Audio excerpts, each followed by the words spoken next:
नमस्कार मंडळी, ते लास्ट ब्लॉग मध्ये आम्ही गेलो होतो फॅमिली सोबत शिवनेरी किल्ल्यावरती. ते शिवजन्मभूमीचे दर्शन घेऊन आता आम्ही पुन्हा एकदा आलोय आमच्या गावी म्हणजे ओतूरला. चला तर नवीन ब्लॉगची सुरुवात करूया. गणपती बाप्पा मोरया. संध्याकाळचे 8 वाजलेत. नारळ तोडायचं काम चाललंय.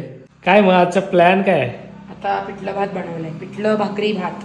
पिठलं भाकरी भात. आणि हे बघा नारळ फोडायचं झालंय. काय आहे नारळाचं म्हणजे? आता उद्यासाठी आहे हे प्लॅनिंग.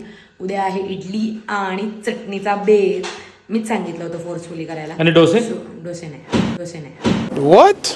डोसे बनवायला इथे तवे आणि ती सगळी सोय नाहीये. So no dosa, only idli chutney. Only idli chutney. बाहेर एवढी थंडी पडली, पाऊस पडलाय मस्त असा, आणि इकडे गरमागरम पिठलं बनलंय.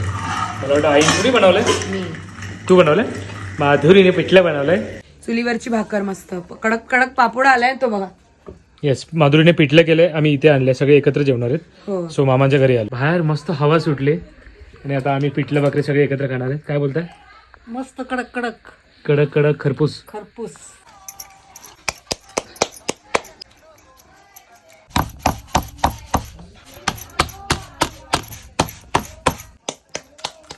कसं लागतं स्वराज? भारी. मस्त पिठलं आलेलं आहे आणि भाकरी.